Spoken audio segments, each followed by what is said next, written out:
Sebetulnya banyak sekali masukan yang mereka berikan kepada kita, dan terlihat sekali pada kunjungan kita ke Sacramento bahwa mereka sangat concern terhadap pengurangan greenhouse gas emission atau gas rumah kaca. Yang mereka display di dalam kaca, satu sendirian dan di kaca itu benar-benar bukan habitatnya kan Bu ya. Ya. Jadi benar-benar seperti showcase gitu kan. Jadi kontradiksi sekali dengan apa yang statement yang mereka sampaikan. Jadi kalau ada yang mengatakan bahwa emisinya lebih tinggi, enggak lah. Iya. Karena mereka itu kan bukan sumber listriknya langsung ya.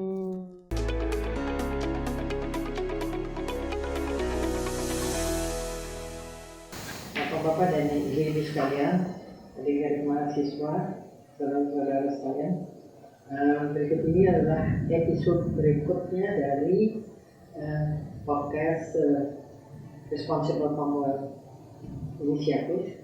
Dalam podcast ini kita akan membahas lanjutan dari diskusi kita sebelumnya, di mana diskusi yang pertama yaitu mengenai sustainability dan penerapannya. Sedangkan diskusi yang kedua yaitu penerapan sustainability dan perkembangan Indonesian Sustainable Palm Oil.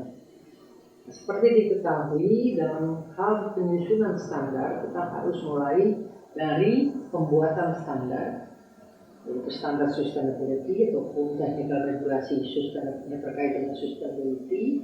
Yang kedua, setelah kita membuat standar, kita kemudian mulai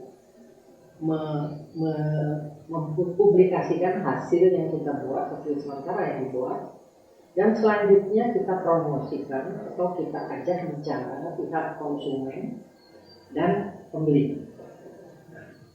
Pada podcast ini sebetulnya Kementerian Pertanian dengan timnya telah mempromosikan ISPO, yaitu Indonesian Sustainable Palm Oil, sejak tahun 2006. Untuk mendapatkan masukan dari negara konsumen ataupun dari pembeli, kita harus mengadakan perjalanan ke beberapa negara. Karena penyusunan standar harusnya memang terdiri dari pemerintah, produsen, konsumen, expert, dan negara pembeli. Nah, ini adalah kelengkapan dari penyusunan standar ISPO yang kita mulai susun sejak tahun 2011.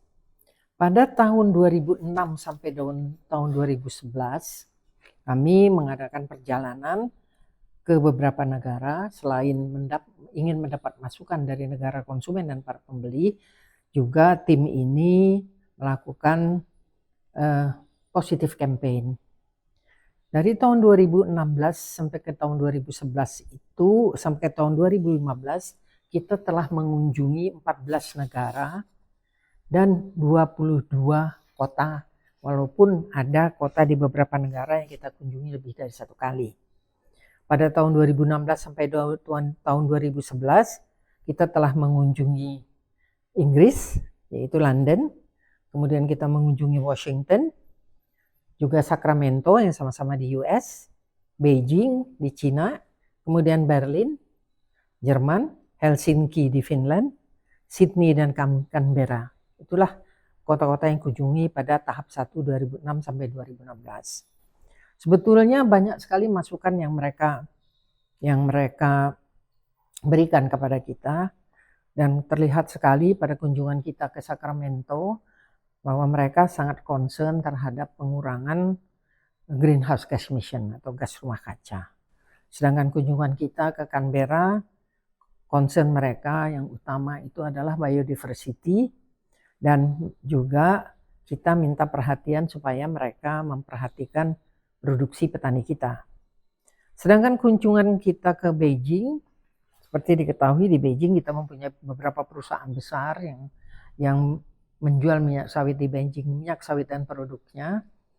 Jadi di Beijing sendiri tidak ada permasalahan mengenai harga sawit, tetapi mereka mengatakan bahwa pemerintah Cina itu sangat tergantung kepada soybean daripada palm oil. Jadi palm oil itu hanya merupakan tambahan saja. Kunjungan kita ke Berlin sebetulnya banyak yang kita diskusikan di sana, dan juga banyak juga karena di Jerman itu sudah ada ICC yang dibentuk oleh pemerintah, mereka juga menginginkan agar mereka dapat pasar di Indonesia. Sedangkan kunjungan di Finland adalah kunjungan yang paling menarik. Kita akan dengar nanti Ibu Finka, tamu kita hari ini, untuk menceritakan apa yang kejadian di Finland. Sedangkan kunjungan di negara lainnya akan kita bicarakan pada episode berikutnya. Hari ini saya mendapat tamu, yaitu Ibu Finka dari Sentra Visi, yang kebetulan beliau ini adalah ketua penyelenggara kunjungan kita ke 12 negara tersebut. Jadi beliau dan timnya juga memperhatikan apa yang terjadi dan juga mengikuti kejadian yang terjadi di setiap pertemuan.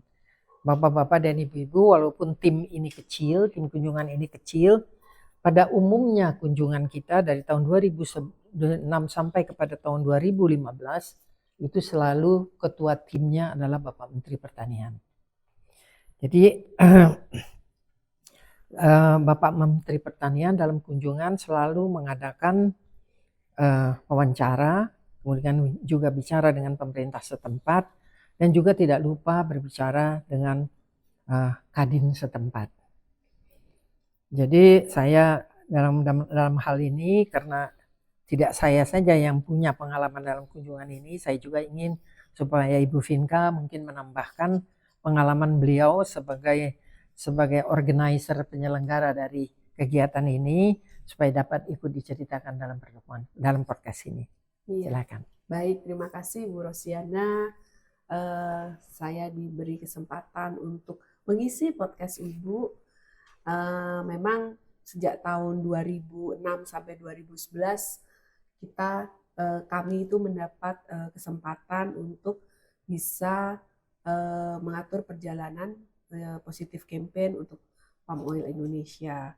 Nah, memang tadi sudah disampaikan oleh Ibu, dalam setiap rangkaian kunjungan ke 12 negara tersebut, apa saja yang sebetulnya kita lakukan. Di sini kita ada biasanya ada media interview, ada seminar juga, terus nanti juga dilanjutkan ke factory visit. Nah, factory visit ini kita berkunjung biasanya ke pengolahan-pengolahan baik di negara-negara yang kita kunjungi itu yang menggunakan bahan baku kelapa sawit. Itu pasti Ibu juga pasti ingat ya, kita berkunjung ke beberapa pabrik gitu kan, pabrik-pabrik pengolahan sejak waktu itu di Berlin ya Bu ya. Waktu di Berlin itu kita kunjungan ke pabrik Indonesia yang membuat alkohol dari palm oil, yaitu pabrik Lautan Luas ya. Iya, Lautan Luas, dan itu ternyata mensuplai bahan baku untuk pabrik kosmetik Estee Lauder. Ibu masih ingat waktu itu ya. Jadi luar biasanya sawit, dan saya sendiri dapat kesempatan, dapat ilmu dengan perjalanan yang begitu panjang dan beragam negara. Itu pasti banyak sekali ilmu dan dinamika-dinamika di setiap negara itu berbeda kan Bu. Mungkin Bu Ros juga ada satu negara yang pasif ya, bahkan tidak tahu, ada yang sangat responsif sekali dengan kedatangan tim positif campaign dari Indonesia. Nah, ini kan dalam setiap kunjungan, baik tahap pertama itu pasti ada beberapa pertanyaan. Biasanya paling sering itu kan pertanyaannya mengenai penerapan sustainability ya Bu ya. Itu, dan pasti para undangan itu menanti jawaban-jawaban dan menunggu jawaban kita itu yang kontroversial gitu Bu. Ya kan Ibu pasti ingat lah. Jadi kita berargumen juga di sana.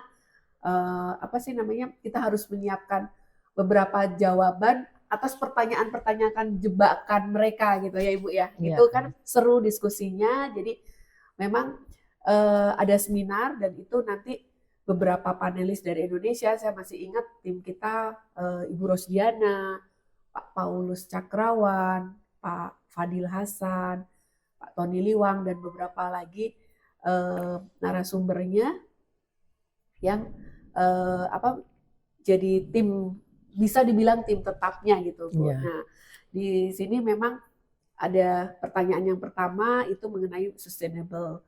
Yang berikutnya mungkin ada juga di beberapa negara yang saya ingat itu ada mereka menuntut mengenai penurunan gas rumah kaca. Mungkin Ibu mungkin di negara mana Ibu ya itu yang ada penurunan gas rumah kaca? Waktu itu di Sacramento ya. Di Sacramento ya. Dengan kan tidak salah ya di Belanda ya, Pak ya. Iya, itu tuntutan yang memang ternyata mereka sudah lama mereka lakukan, dan tuntutan kepada Indonesia juga bagaimana penerapan untuk penurunan gas rumah kaca ini. Kalau nggak salah itu diskusinya juga lumayan seru juga kan Ibu, yang di Sacramento juga itu. Nah, selain penurunan gas rumah kaca juga ada mereka menanyakan mengenai pembukaan lahan kebun sawit dan proses produksi CPO dan turunannya. Banyak sekali, mungkin beragam ya, tiap negara itu pasti pertanyaannya juga macam-macam Bu. Jadi karena yang kita undang juga beragam ya Ibu ya, dari government official, dari kadinnya dari setiap negara, expert, NGO itu hadir. Dan ya pengalaman kami yang paling seru sebetulnya ya saat di Helsinki ya Ibu ya.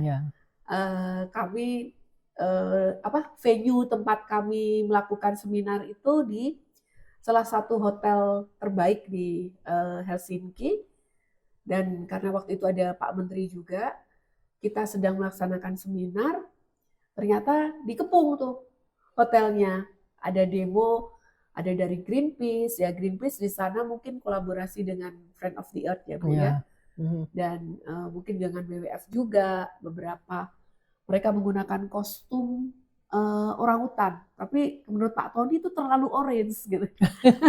Dan Pak Tony bilang kostum kamu nih terlalu orange gitu. Jadi kita juga di demo bukannya takut dipakai bercanda ya Bu ya. Loh, bajunya kamu nggak pernah lihat orangutan nih gitu. Pak Tony Liwang itu sempat komen seperti itu. Jadi pengalaman-pengalaman, banyak pengalaman, dan yang paling seru sebetulnya pada saat diskusi terutama dengan NGO. Nah, Bu Ros ini spesialisasinya bicara dengan NGO itu.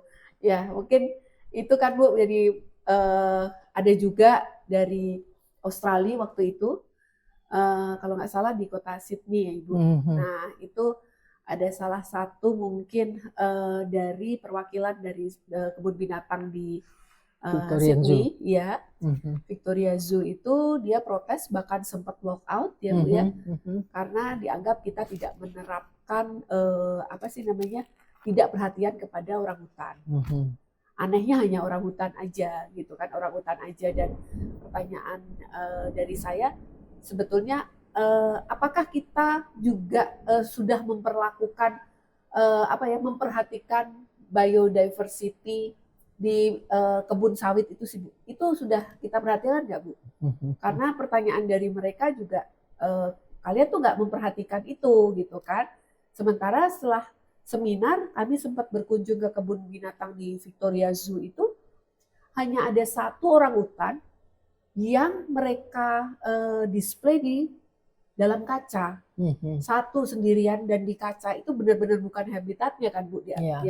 Jadi benar-benar seperti showcase gitu kan. Jadi kontradiksi sekali dengan apa yang statement yang mereka sampaikan. Nah, sebetulnya dari statement mereka ini saya juga ingin tanya ke Ibu, apakah industri sawit ini juga memperhatikan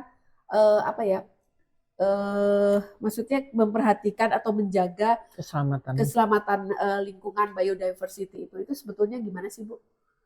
Jadi Bu Vinka, sebenarnya memang kunjungan kita itu sangat unik ya.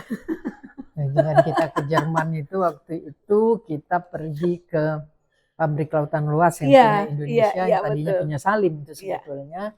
Kita melihat cara mereka kerja, dan di situ kita pertama sekali juga melihat bagaimana mereka menanam rapeseed kan ya, karena di halamannya semuanya rapeseed. Jadi kunjungan kita ke Amsterdam, kita malah pergi ke pabrik Neste yang ada di Amsterdam, malah ngelihat juga pabriknya IOI, ya, bagaimana mereka satu sama lain bekerja sama dengan baik itu untuk memproses palm oil. Nah, memang kunjungan ini sebetulnya merupakan masukan yang baik sekali untuk kita menyusun suatu standar atau technical regulasi.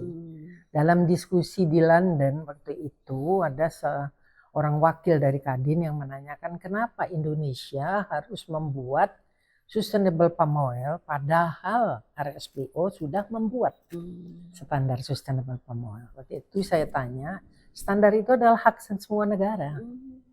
Sebuah negara boleh membuat batasan yang bisa dia produksi yang dia sebut sebagai sustainable dan tidak harus mengikuti batasan yang dibuat oleh orang lain.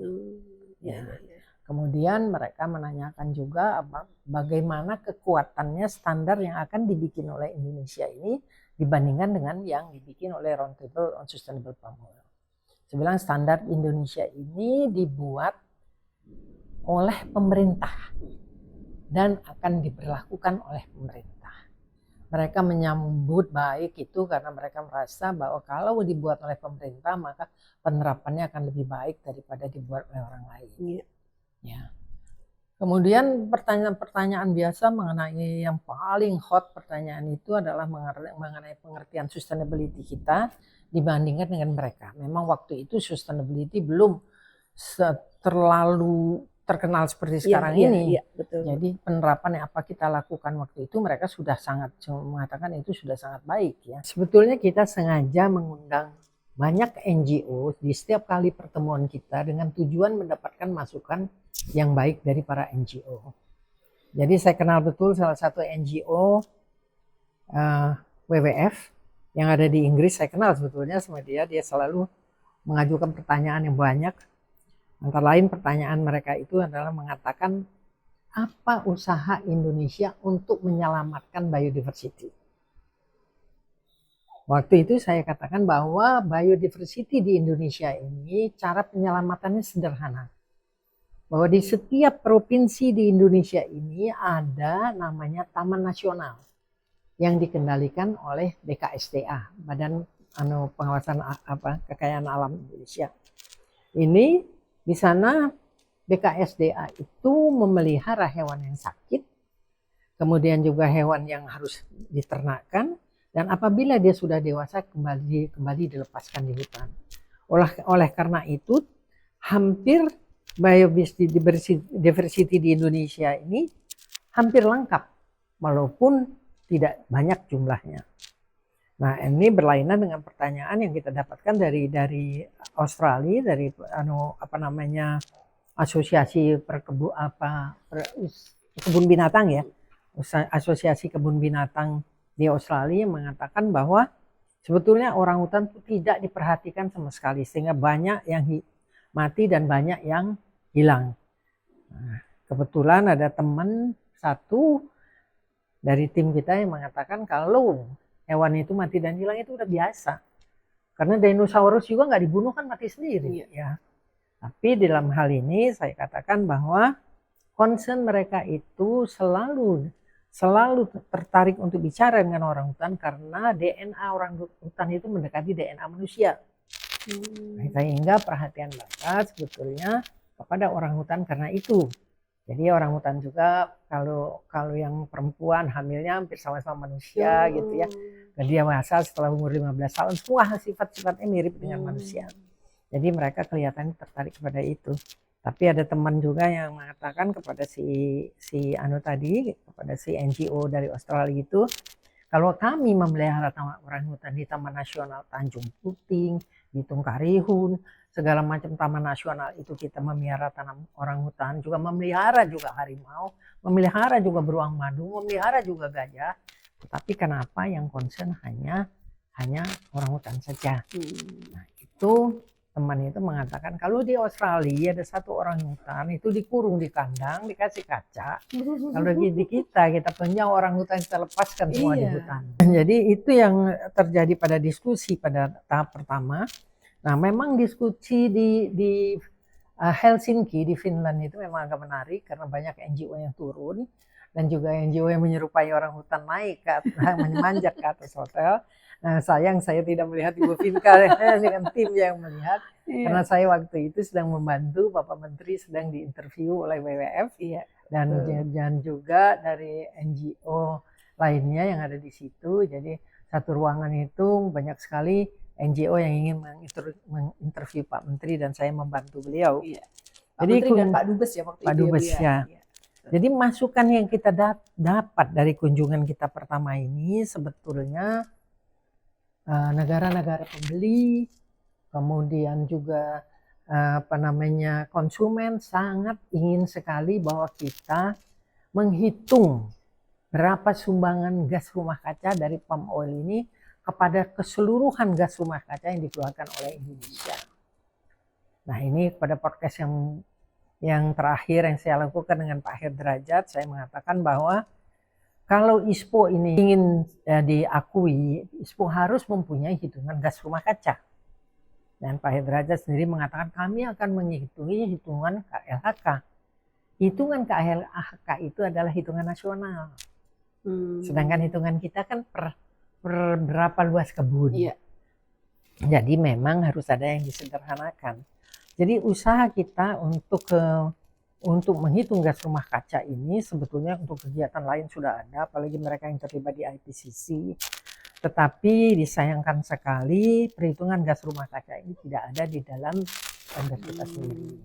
Dan bagi mereka yang sedang memperbaiki standar ini, janjinya akan memasukkan hitungan ini nanti sebagai salah satu persyaratan. Ya. Nah itu kan apa sih Bu? Pengurangan emisi itu kan memang spesifik banget waktu itu dibahas di Sacramento ya Bu, pada saat kunjungan di Sacramento. Karena itu kalau nggak salah sebelum ISPO sendiri masih berupa draft ya kalau nggak salah. Jadi memang kunjungan waktu itu ke Sacramento itu di negara bagian California ya Bu ya.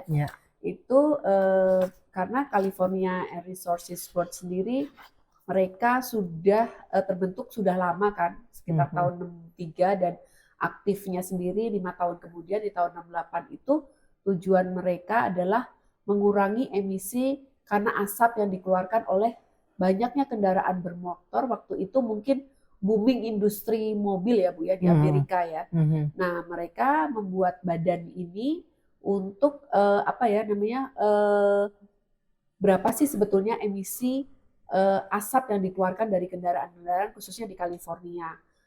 Karena California itu membuat badan ini tuh lebih dulu dari negara bagian yang lain, kalau nggak salah. Nah, kalau di Indonesia sendiri Bu, penerapan pengurangan emisi dari mobil, apakah ada emang program di Indonesia? Apakah kaitannya dengan sekarang? Oh ya, marilah kita pakai mobil listrik, gitu kan Bu ya?